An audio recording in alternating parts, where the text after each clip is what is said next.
Hi guys, and welcome back to the channel Held Dominance. Anthony here.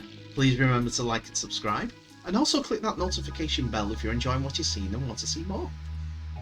In today's video, more Origins shenanigans and more updates from the Rugby League World Cup team about to drop out.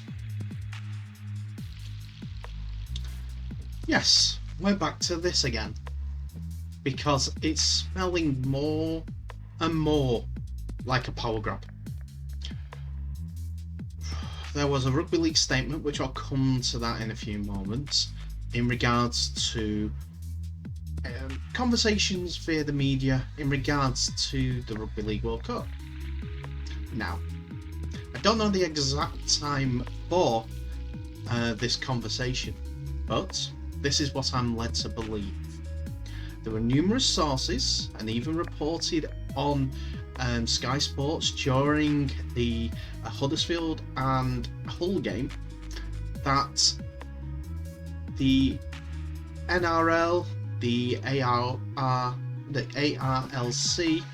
and New Zealand Rugby League all got in touch with the Rugby League World Cup 2021 committee and told them that they weren't going to be competing.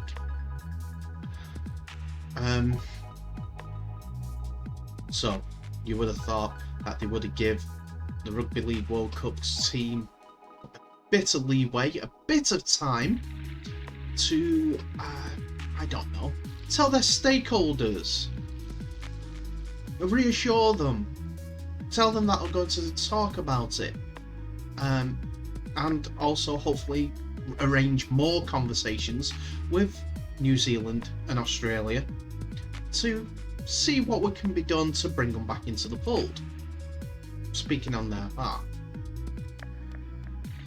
But I think it was 26 minutes past the hour that the phone call ended, and then half past the hour the statement came out that New Zealand and Australia were not going to be involved in the Rugby League World Cup in 2021. 4 minutes, and these two decided that they were not going to wait. And I'm just keep coming back to it every single time. It seems like it's a power grab. They're not the ones in charge of the money, and they want the World Cup. They want to run the World Cup. They wanted to run the World Cup, be part of the committees that organise the World Cup. But no, they're participating teams. Now, International Rugby League have their own set of rules and morals. They would not award the playing of a Rugby League World Cup to Australia or New Zealand for the next 5 World Cups. Have it in places like ratifying the French one, go to America, have a joint bid between Samoa, Tonga, Papua New Guinea, go to Ireland, grow the game in those areas. I know the Polynesian Islands and Papua New Guinea have Rugby League as one of their best focals. Papua New Guinea has it as their national sport, for instance. But help them generate income, tourism, anything. Give them the option to grow the game and advertise it and put on a spectacle, because the colours from them nations always uplift the game as well. There's pictures of 2017's World Cup with Tonga, and you can see in the background all the red and white. It was there, it was full. You can see it while the hackers are going on, the dueling hackers against Tonga. One of the best viewing things that I've seen before a rugby match. That's what it meant to them. But I'll go back to my original point.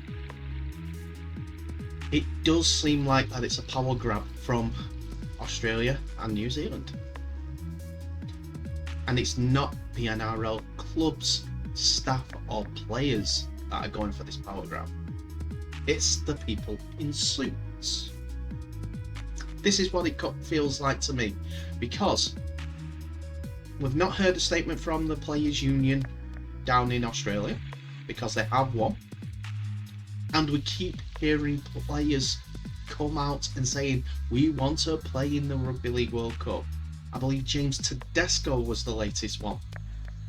I know that Jack Whiten has. I know that Damien Cook has. I think they're trying to get a statement together that they want to play in the World Cup. We'll find out more as it comes out, but I had to share this because it's my thoughts. It's been weighing on me. Because 4 minutes, 4 of them, between announcing that they're not going to and then putting out this statement. Didn't help anyone. Doesn't help New Zealand and Australia in the eyes of the Rugby League either.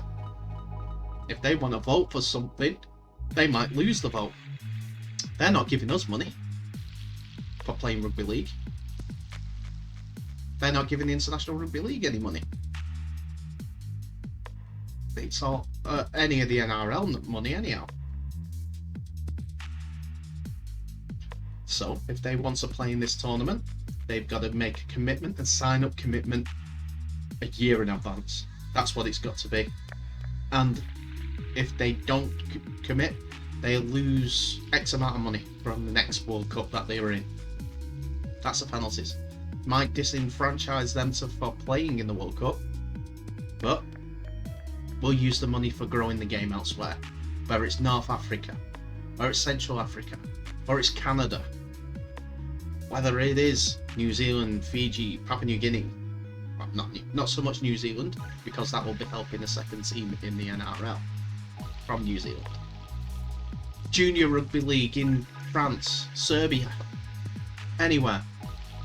I'm a bit angry about this, so it's just my thoughts, and I have no real sway in international politics, because international rugby league politics, because I'm not involved in those boards. But that's my own personal viewpoint. We can make a World Cup bigger and better easily. We just have to put money into it, and they're two's money. If they don't get involved in Rugby League World Cup 2021, then it should go to those places.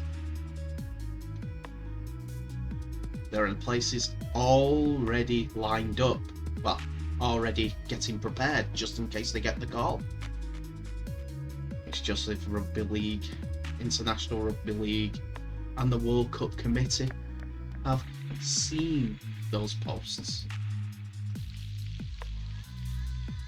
If they haven't, Rugby League, RFL, World Cup 2021, Queen City Royals on Twitter. That's all you need to know. Anyway, that's my rant, and we'll go on to some other project away from Rugby League, away from the Rugby League World Cup.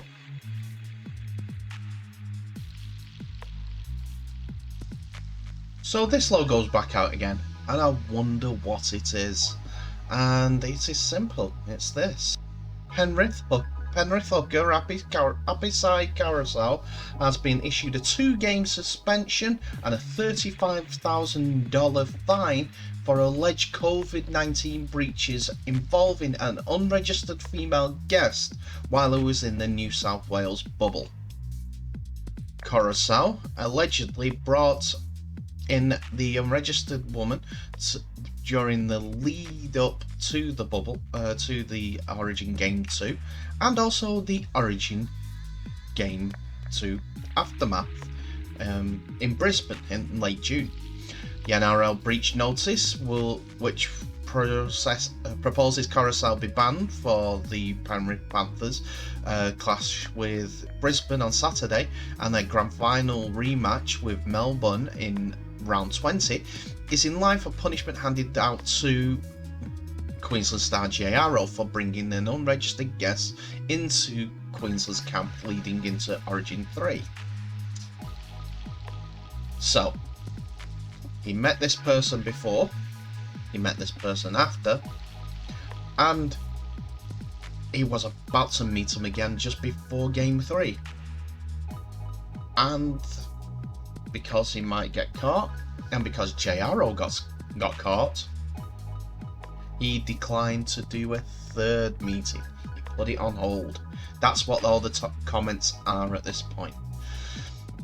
And the NRL are still reeling from all the COVID breaks that have been going on during this period, because there have been so many stupid incidents, like for instance the St George Illawarra Dragons barbecue incident, and the aforementioned Arrow.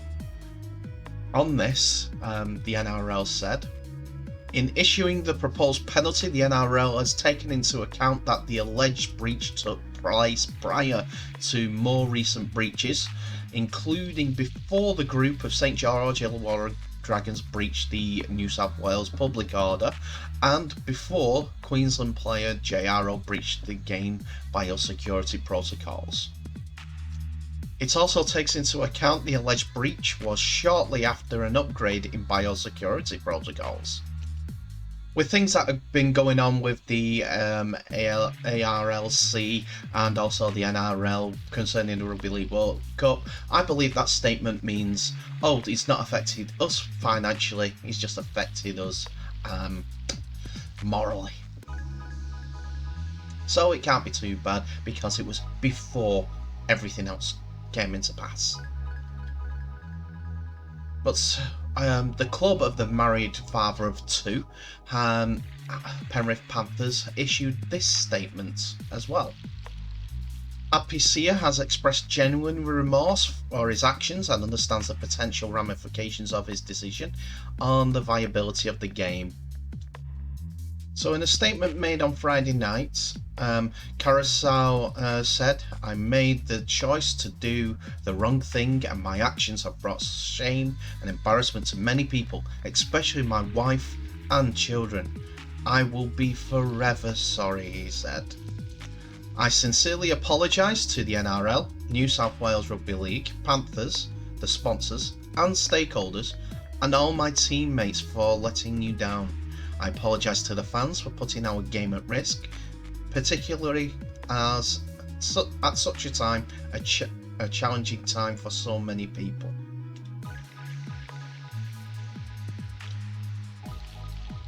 Carousel's breach and concerns over family quarantine procedures on the Gold Coast saw a sharp warning issued by Queensland's Chief Health Officer Jeanette Young on Friday morning, with the entire NRL operation shifting to Queensland as a result of COVID-19 outbreaks in Sydney and Victoria. Young warned that further breaches could see the NRL's exemptions withdrawn by the government. This is too risky, she said. I just cannot have people deliberately breaching the rules. Speaking on that, they're concerned about what is happening with these NRL players. Andrew Abdo reminded families of restrictions of their 14-day quarantine period during a phone hookup on Thursday night after footage emerged of people passing goods between balconies.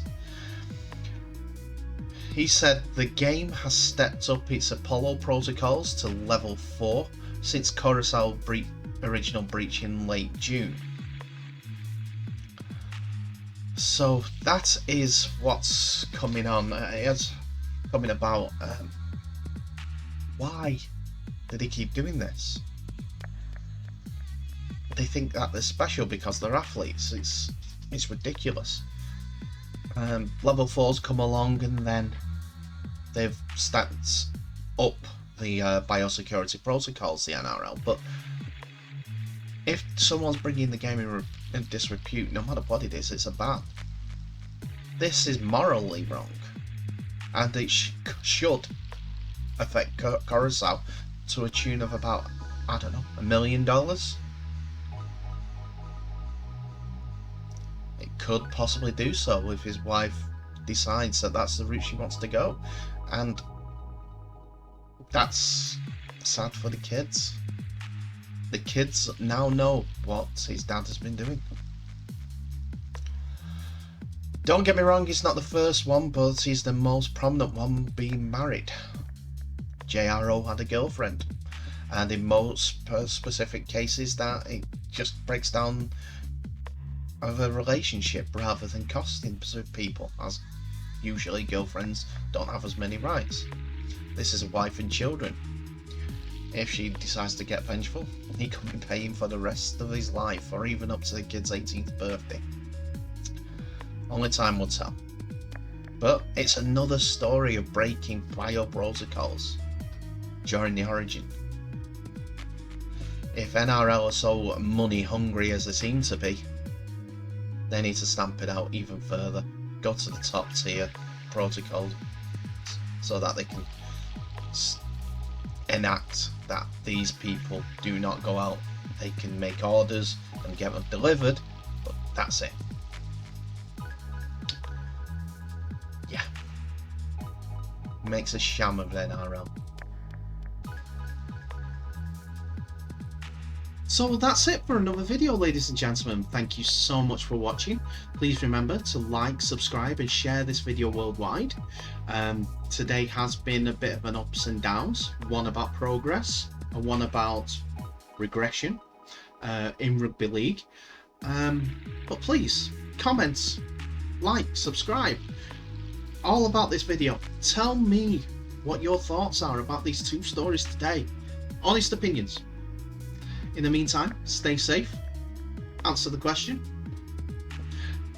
All the best, and I'll see you in the next video.